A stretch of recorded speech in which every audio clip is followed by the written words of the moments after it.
છે। આગળ વધીએ, અમદાવાદની વાત કરવી છે, જે અમદાવાદ કલેક્ટર કચેરી ખાતે મીડિયા મોનિટરિંગ સેન્ટર શરૂ કરવામાં આવ્યું છે। ચૂંટણીમાં કોઈ વિક્ષેપ પડ્યો હોય તો તેની તાત્કાલિક કરાઈ છે જાણ। મીડિયાના સમાચાર જોઈ જે સમસ્યા જણાઈ તેની ઉકેલ આપવામાં આવી રહ્યા છે। ચૂંટણી વચ્ચે મીડિયા મોનિટરિંગ સેન્ટર કાર્યરત કરાયું છે।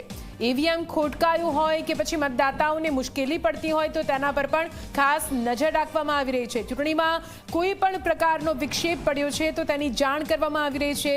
મીડિયાના સમાચાર જોઈને સમસ્યાઓનો ઉકેલ લાવવા માટેના પ્રયત્નો હાલ તો કરવામાં આવી રહ્યા છે। મોનિટરિંગ સેન્ટર ખાસ કરીને કલેક્ટર કચેરી ખાતે શરૂ કરવામાં આવ્યું।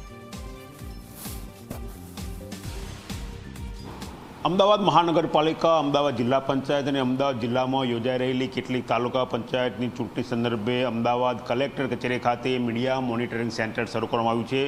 અમદાવાદ જિલ્લામાં જે પણ કોઈ જગ્યાએ ચૂંટણી છે, મહાનગરપાલિકાની જે વોર્ડની ચૂંટણી છે, ત્યાં ચૂંટણીમાં કોઈ પણ પ્રકારનો વિક્ષેપ પડ્યો હોય, કોઈ ઈવીએમ ખોટવાયો અથવા તો મતદારોને કોઈ તકલીફ પડી હોય અથવા તો કોઈ મૂંઝવણ હોય અને તે ન્યૂઝ કોઈ પણ ચેનલ મારફતે જો ટેલિકાસ્ટ થયા હોય તો તેનો તાત્કાલિક અહીંયા રહેલા અધિકારીઓ કર્મચારીઓ દ્વારા જે તે ચૂંટણી અધિકારીને તેની જાણ કરવામાં આવે છે અને જે પણ કોઈ ઇસ્યુ હોય તે ગણતરીના સમયમાં જ રિઝોલ્વ કર્યા બાદ જે તે મીડિયામાં જે ટેલિકાસ્ટ થયો હોય તેને જાણ કરવામાં આવે છે। એટલે કે કોઈપણ પ્રકારના ચૂંટણીને લગતા વિક્ષેપ કરતા જો સમાચાર પ્રસારિત થયા હોય તો તેનું ધ્યાન ચૂંટણી અધિકારીને પહોંચાડવાનું અને તે સમસ્યાનો ઉકેલ લાવવાનું કામ મીડિયા મોનિટરિંગ સેન્ટર દ્વારા કરવામાં આવી રહ્યું છે।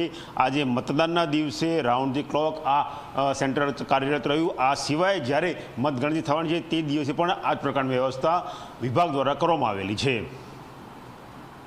Camera person S P. શર્મા સાથે ગૌરવ પટેલ, ઝી મીડિયા, અમદાવાદ।